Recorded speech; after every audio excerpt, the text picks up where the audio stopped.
plus d'1 an. Cela fait plus d'1 an que le dernier épisode de Sophia a été mis en ligne. Parce que les défis auxquels font face les agents publics n'ont pas disparu, parce que vous avez été près de 100 000 à écouter les 5 premiers numéros, parce que peut-être les interrogations des agents, des chercheurs, des étudiants, des simples citoyens sur la meilleure façon de servir l'intérêt général n'ont jamais été aussi fortes au cours des 30 dernières années, nous avons décidé, avec l'Institut national du service public, de relancer Sophia.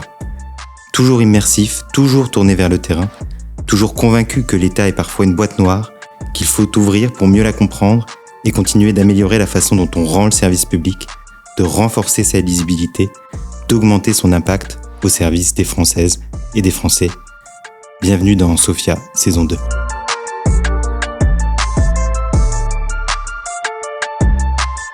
Retour de la guerre en Europe, explosion de la violence au Proche-Orient, hybridation des conflits et lutte informationnelle, arsenalisation des politiques commerciales, affaiblissement du multilatéralisme au moment où les enjeux globaux, comme le changement climatique ou la régulation de l'IA, se multiplient. La diplomatie française fait face à un nombre vertigineux de défis dont les conséquences concrètes envahissent l'actualité et le quotidien des Françaises et des Français. Elle se mesure en nombre d'emplois créés ou détruits, en prix à la pompe qui monte ou baisse, mais aussi en nombre de titres délivrés, ou en nombre de personnes rapatriées depuis des zones de crise.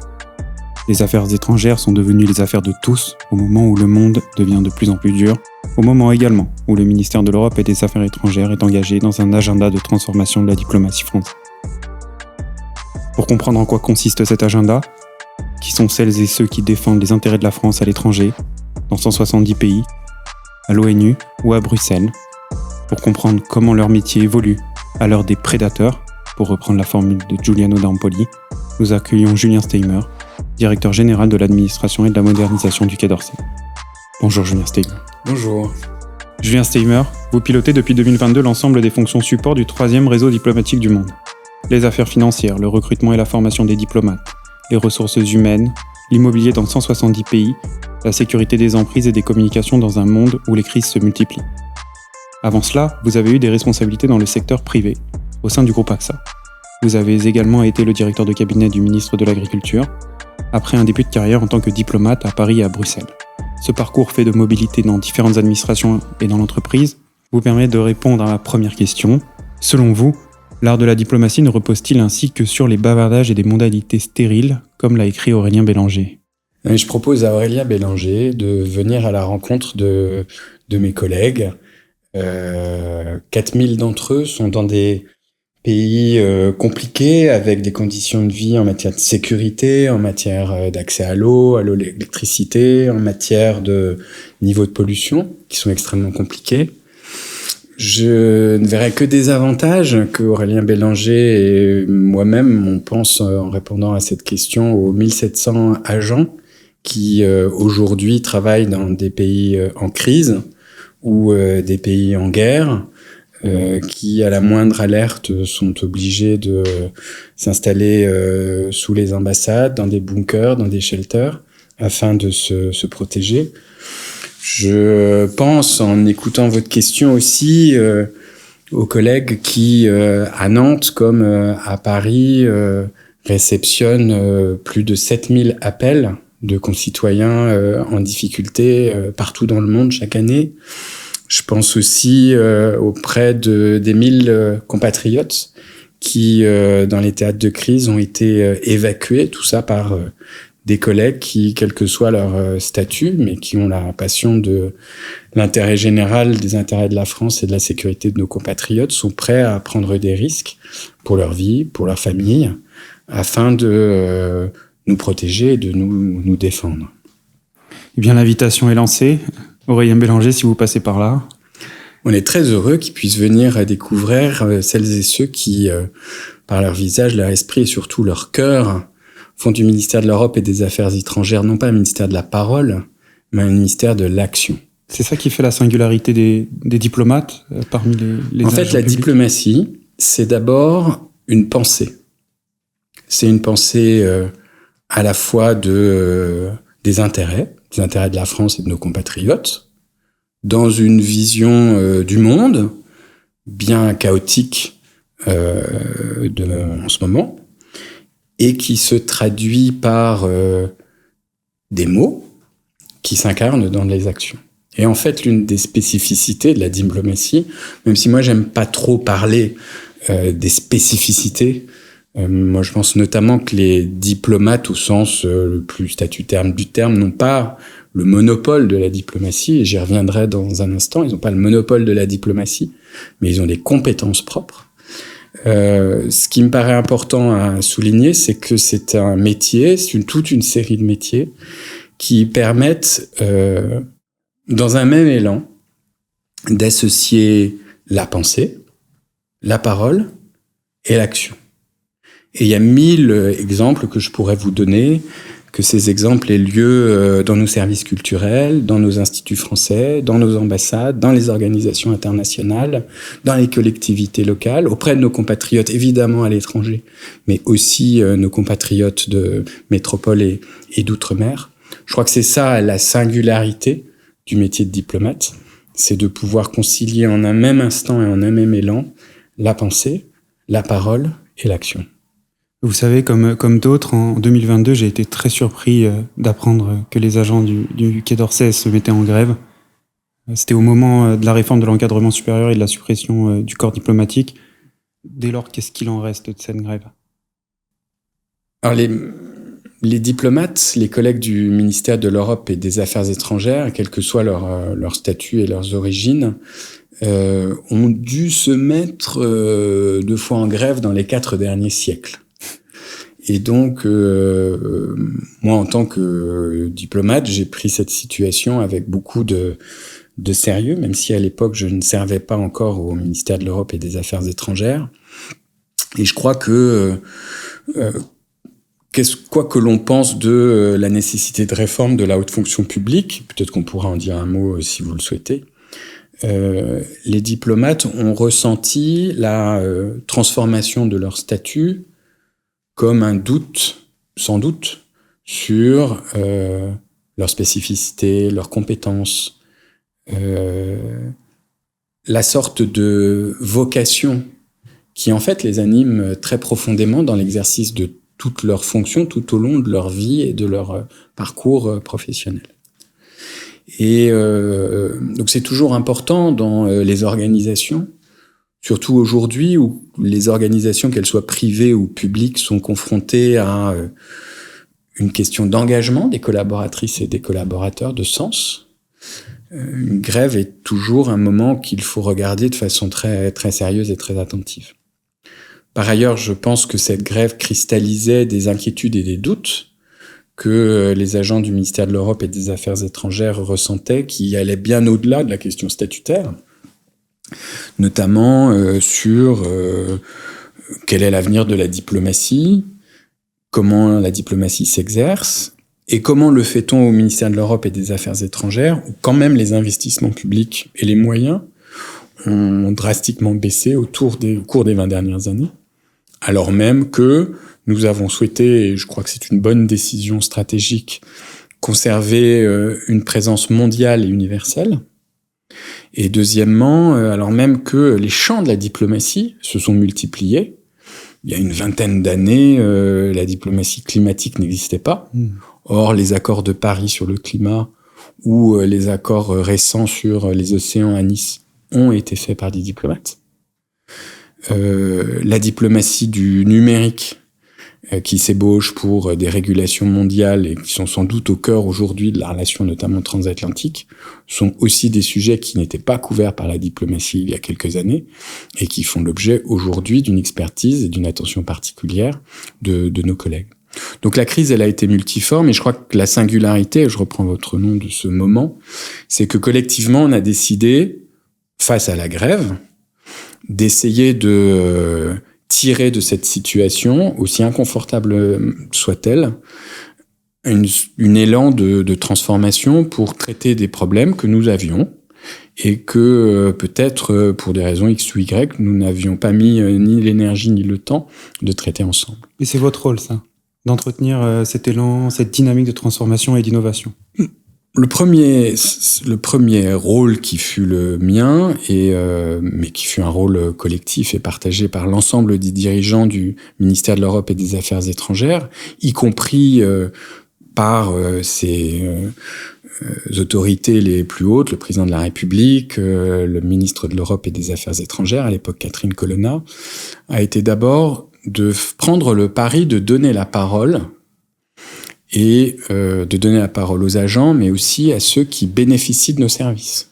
Bon, j'appellerais ça les parties prenantes. Donc nos concitoyens, nos élus, nos partenaires internationaux, les organisations internationales, toutes celles et ceux qui nous voient agir et qui interagissent avec nous ou bénéficient de nos services. Et on a décidé, sous l'égide de Jérôme Bonnafont, diplomate expérimenté, de lancer ce qu'on a appelé les États généraux de la diplomatie, qui a été donc ce moment de catharsis, de discussion libre sur le sens de notre action, les modalités de notre action et la valeur que nous pouvions apporter clairement à nos concitoyens et au pays. Et sur la base de ces travaux, qui ont été totalement libres, qui ont duré 3 mois, a été établi un rapport avec des propositions concrètes, plus de 300, à partir desquelles nous avons décidé de bâtir ce qu'on a appelé un agenda de la transformation, c'est-à-dire toute une série de mesures permettant de répondre aux préoccupations qui avaient été exprimées, tout en modernisant, en innovant, en améliorant et nos services et notre façon de travailler. Et on engage cette année la saison 4 de l'agenda de la transformation. Et je suis assez fier que collectivement, avec le réseau de nos collègues à l'étranger, avec nos partenaires, avec l'ensemble des agents, on a collectivement réussi à mettre en œuvre plus de 80% des 350 mesures qui avaient été décidées lors de ces États généraux de la diplomatie. Et ça me permet juste, et peut-être qu'on y reviendra plus tard, de souligner que l'État peut se transformer. Et peut se transformer relativement vite. Créer toute une série de nouveaux services. Avoir une approche omnicanale des services que nous rendons à l'étranger, à nos concitoyens. Mettre le pied dans la guerre informationnelle. Bâtir une vraie fonction RH. Réinvestir des fonctions informatiques pour créer davantage de qualité de vie au travail et d'efficacité opérationnelle dans nos process. C'est possible, avec des résultats tangibles qui sont crédibles et qui donnent envie à chacune et chacun de poursuivre l'effort et de continuer à nous adapter à une nouvelle donne internationale qui va très très vite. Oui, nouvelle donne internationale d'ailleurs est maillée de crises et on ne les compte plus. En revanche, ce qui ne connaît pas la crise, c'est l'attractivité du Quai d'Orsay, surtout chez les jeunes générations. Si j'en crois une enquête du Monde parue aujourd'hui, jeudi 8 octobre, malgré un contexte instable, on se bat pour entrer au Quai d'Orsay. Moi, j'ai envie presque de vous demander si c'est pas un peu grâce au contexte instable qu'on se bat pour entrer au Quai d'Orsay, dans la mesure où les crises sont aussi parfois pourvoyeuses de sens. Écoutez, quand il y a quelques années, on s'est interrogé sur notre rôle, on était déjà dans une situation d'incertitude, de crainte et de volatilité très forte. Alors parfois la réalité dépasse la fiction, mais quand on a la perspective historique des diplomates, et j'y reviendrai là-dessus, vous savez que nous avons une direction des archives et que c'est un élément très fort de notre organisation, parce que pour penser le temps long, pour savoir où on va dans un monde compliqué, c'est très important de savoir d'où on vient. Et j'y reviendrai volontiers un peu plus tard, mais je crois que c'est un élément très fort du lien social qui unit l'ensemble des collaboratrices et des collaborateurs. Donc en tout cas, il y a quelques années, on avait quand même l'idée que grâce à la victoire à la fois des valeurs occidentales du libre-échange économique, on n'aurait sans doute pas besoin de diplomates. Aujourd'hui, il est clair qu'on en a besoin, tout simplement parce que le monde est complexe et que les diplomates, c'est d'abord des experts de l'altérité. C'est la fin de l'histoire. Exactement. Mais c'est le début d'une nouvelle ère pour les diplomates. Et donc cette attractivité, elle dépend, elle se voit clairement. En début d'année, on a organisé un événement qui s'appelait la Fabrique de la diplomatie, où on a décidé à l'université Sorbonne Nouvelle d'organiser pendant un week-end 150 événements, tables rondes sur des sujets diplomatiques les plus variés. Ça a eu un certain succès, non ? Et on a été débordé par notre succès puisque 20 000 personnes sont venues en un week-end pour ce moment un peu magique de parenthèse enchantée qu'on a envie de garder ouverte. Et je voudrais saluer tout le travail de l'Académie diplomatique et consulaire qui a été un moment de une création concrète de l'agenda de la transformation piloté par Didier Lebray qui a permis de montrer que en effet la diplomatie intéressait et avait un accord. Alors permettez-moi aussi de dire que c'est aussi peut-être le résultat d'une politique d'attractivité que l'on mène. Une des grandes difficultés pour la diplomatie et les collègues ou nos concitoyens qui s'y intéressent, c'est de souvent penser mais la diplomatie c'est pas pour moi. Et moi je me souviens il y a quelques années lorsque j'étais jeune, je pensais que la diplomatie c'était pas pour moi. Et ce qu'on essaye de faire, c'est de montrer que les affaires étrangères, c'est les affaires de tous, mais c'est aussi les affaires de tous les types de talents qui veulent bien nous rejoindre. Donc on a lancé une politique d'attractivité avec une nouvelle organisation de notre direction des ressources humaines, avec la création d'une marque employeur, avec une réforme de nos concours, même si nous avons décidé de conserver les concours parce que les concours garantissent une forme d'égalité. Et mais on les a adaptés, notamment en valorisant des compétences professionnelles et moins de compétences académiques. Et puis on s'est aussi intéressé à l'identification de viviers un peu différents. Moi, je suis très très fier que le ministère de l'Europe et des Affaires étrangères ait reçu 2 certifications, la certification sur la diversité et puis sur la diversification de l'égalité homme-femme. Et on le voit par des politiques actives de viviers de recrutement, soit par l'Académie diplomatique d'été qui s'adresse à 150 jeunes chaque année issus des quartiers prioritaires sur des critères de méritocratie. Je pense aussi au lancement de la réserve diplomatique qui permet à chacune et chacun de nos concitoyens qui veulent s'engager de pouvoir nous aider à la fois pour rayonner mais aussi pour exécuter des opérations notamment en cas de crise, de réponse téléphonique ou d'accueil de nos compatriotes.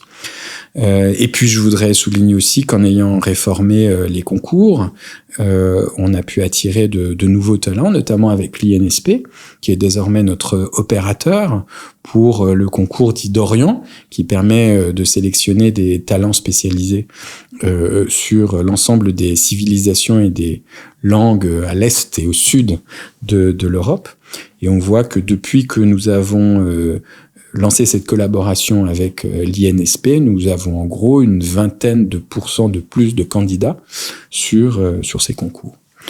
Voilà, et puis dernier point, je crois que ce qui est fascinant aussi, c'est que ce métier, ces métiers, ce monde de métiers, puisqu'il s'agit de notre marque employeur, ce monde de métiers permet aussi un embarquement de jeunes et de moins jeunes talents, à la fois vers l'international, mais aussi vers une forme d'aventure, parce que s'engager dans la diplomatie, c'est une vocation et c'est aussi des contraintes familiales qui peuvent être importantes au fil des affectations.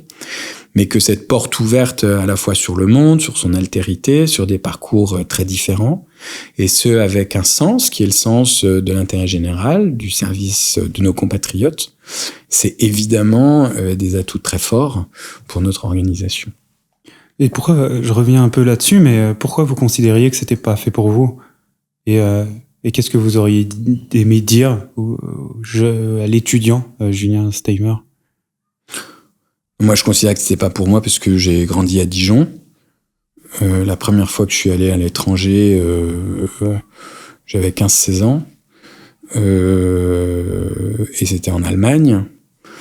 Et je n'avais autour de moi aucune figure issue de la diplomatie. Et donc, je voyais tout ça de très très loin. Et je me souviens aussi très bien que mes professeurs, à qui je dois tout, se demandait si, en me confrontant à des concours de ce type, j'allais pas tout simplement échouer et donc souffrir. C'était un truc de Parisien, la diplomatie? Je sais pas si c'était un truc de Parisien. Je veux pas non plus. Moi, j'étais pas d'un milieu particulièrement défavorisé, mais on pensait tout simplement que c'était pas notre monde.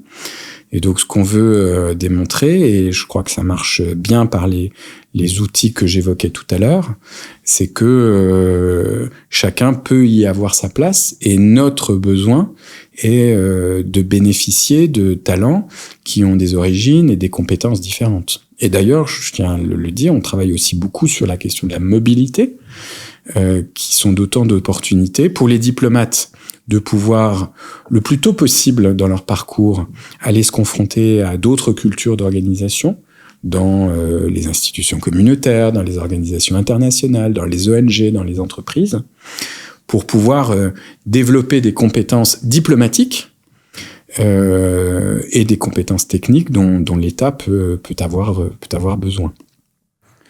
Quand vous dites que vous avez amélioré l'attractivité du Quai d'Orsay, en tout cas qu'elle s'est améliorée, je vous crois volontiers, vu le nombre d'étudiants qui viennent parfois me solliciter pendant mes cours de finances publiques pourtant, pour savoir comment on entre au Quai d'Orsay.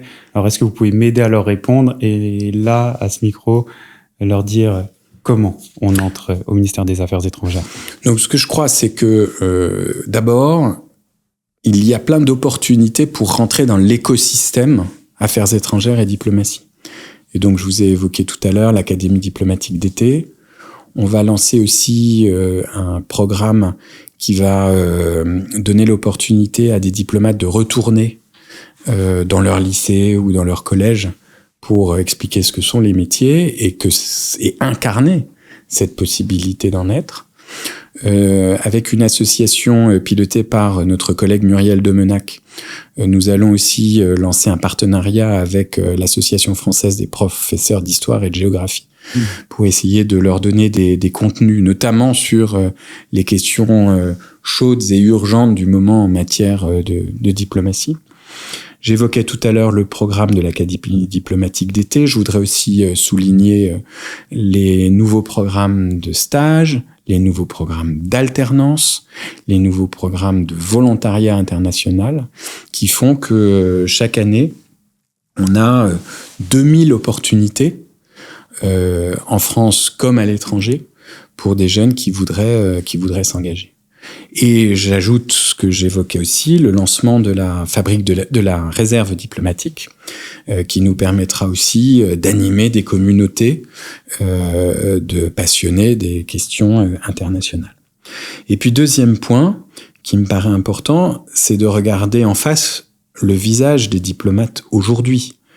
Le ministère des Affaires étrangères, c'est en gros 13 500 talents en France et dans le monde entier.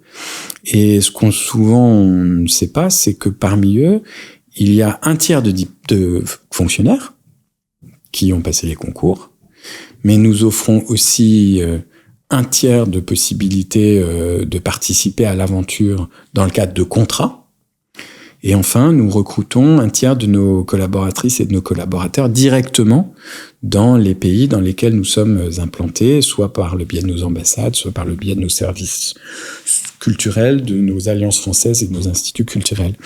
Donc ça permet d'avoir une palette de portes d'entrée dans une maison qui reste sélective, qui fait le pari de ses talents, qui est exigeante aussi, mais dans lesquelles il est possible d'avoir des voies d'accès qui, sans aucun doute, n'existaient pas il y a une vingtaine d'années. Tout à l'heure, vous le disiez, enfin vous y faisiez allusion, mais les diplomates de métier passent 2/3 de leur vie professionnelle à l'étranger, si j'ai bien compris. C'est considérable. Alors oui, ils sont tournés vers l'étranger, ils cultivent une expertise, une altérité, mais dès lors, comment ils restent connectés aux Français? Est-ce que ça crée pas quand même des individus un peu hors sol?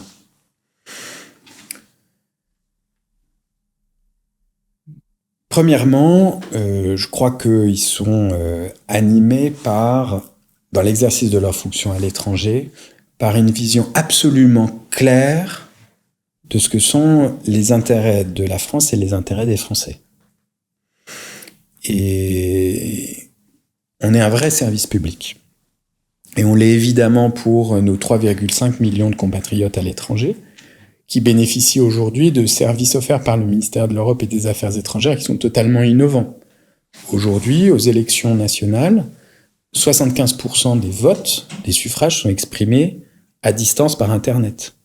Offre qui n'est pas faite à nos compatriotes de métropole et d'outre-mer. Aujourd'hui, dans vos consulats, il est possible, alors que c'est pas possible ni dans les préfectures ni dans les mairies, d'avoir le renouvellement sans rendez-vous au consulat, à distance, de votre passeport. Donc, en tout cas en termes de transformation et de modernisation de l'État au service de nos concitoyens, les diplomates n'ont pas perdu le fil. Deuxièmement, je crois que c'est important en effet que régulièrement, et dans notre organisation on le fait en gros tous les 6 ans, d'avoir un retour en France pour reprendre contact avec la situation du pays qui par ailleurs change, évolue, le pays est très dynamique, donc c'est très important que nos collègues puissent s'y confronter encore. Puis dernier point, et c'est une des innovations de l'agenda de la transformation impulsé par Jean-Noël Barrot, le ministre de l'Europe et des Affaires étrangères, qui est la question de l'impact. C'est-à-dire de mesurer et d'organiser l'action des diplomates et les efforts des diplomates en fonction de quelques indicateurs simples qui sont importants pour nos compatriotes. Et je vais vous donner quelques exemples. La diplomatie, c'est évidemment la paix et la guerre, et c'est difficilement quantifiable. Mais la diplomatie, c'est pas simplement ça. La diplomatie, c'est aussi le soutien à nos entreprises. Aujourd'hui, chaque année, on a environ 21 000 entreprises françaises qui sont soutenues par notre réseau diplomatique pour gagner des marchés à l'étranger. Nous avons en gros une 30aine de milliers d'emplois qui ont été créés en France cette année par des investissements étrangers qui ont été attirés sur notre territoire par l'action des diplomates du ministère de l'Europe et des Affaires étrangères et de ses opérateurs, notamment Business France. Nous avons évidemment une action très forte sur la lutte contre les trafics et notamment les trafics de drogue, par des accords d'entraide judiciaire, d'extradition, avec toute une série de pays qui sont des plateformes de ces trafics internationaux. Donc on essaye de faire le lien avec cette 40aine d'indicateurs qui permettent d'orienter notre action sur ce qui compte pour nos compatriotes de France et de métropole. J'avais une question aussi sur l'ouverture d'une implantation à Nantes. Est-ce que vous avez trouvé que ça a apporté cette géographie, cette nouvelle géographie, ou cet élargissement de la géographie un peu de l'administration centrale, est-ce que vous trouvez que ça a apporté quelque chose à vos missions, à l'approche des agents, et même au recrutement, pourquoi pas ? En fait, le ministère de l'Europe et des Affaires étrangères est le premier ministère, bien avant l'ENA, à avoir fait le choix stratégique d'implanter plus d'un tiers de ses services d'administration centrale à Nantes. Et évidemment, pour le provincial fier que je suis, quand bien même je viens de l'Est, c'est une bonne nouvelle. Mais ça fait déjà 60 ans, et on fête cette année les 60 ans de notre présence à Nantes, où on a en gros 1200 collègues qui sont focalisés sur les fonctions d'avenir du ministère de l'Europe et des Affaires étrangères. D'abord, ce qu'on appelle les fonctions consulaires, c'est-à-dire les fonctions de service à nos compatriotes à l'étranger, et notamment la création d'un registre d'état civil pour nos compatriotes qui sont à l'étranger. Quand ils ont une naissance, un mariage, ils vont évidemment pas à la mairie, ils vont au consulat, et tout ça est centralisé dans un registre qui est aujourd'hui totalement digitalisé, ce qui n'existe dans aucune mairie en France, et qui est aujourd'hui le registre d'état civil ayant le nombre d'actes le plus important. Donc, c'est à Nantes, au ministère de l'Europe et des Affaires étrangères, que se situe la première mairie de France au titre de ces actes de votre vie courante. Deuxième élément, à Nantes, on a aussi le cœur battant de notre transformation numérique, puisque toute notre expertise de projet, de conduite de projet, d'aide à la transformation et d'investissement informatique a lieu à Nantes. Et puis enfin, à Nantes, nous avons aussi les fonctions de soutien qui relèvent de ma responsabilité, à la fois les ressources humaines, mais aussi les fonctions financières. Et puis enfin, à Nantes, comme il n'y a pas de ministère des Affaires étrangères sans regard vers le passé pour mieux comprendre l'avenir, nous avons aussi notre site des archives qui est là-bas. Pour la dernière question, c'est vers l'avenir que je vais vous demander de vous tourner, en vous demandant que seront les diplomates dans 50 ans. Alors, d'abord, votre question, c'est impossible d'y répondre. En tout cas, moi, je sais que j'aurai 101 ans. Donc, j'espère bien être le président à ce moment-là, le coprésident, puisqu'on est nous avons décidé de signer la charte Jamais sans elle. Et donc, j'espère être avec une collègue le coprésident de l'amicale d'entraide des diplomates. Non, mais ce que j'aime bien derrière votre question, c'est que dans la diplomatie, il y a la nécessité de traiter la crise, vous l'avez très bien dit, mais c'est très rare de pouvoir traiter une crise sans s'inscrire dans le temps long.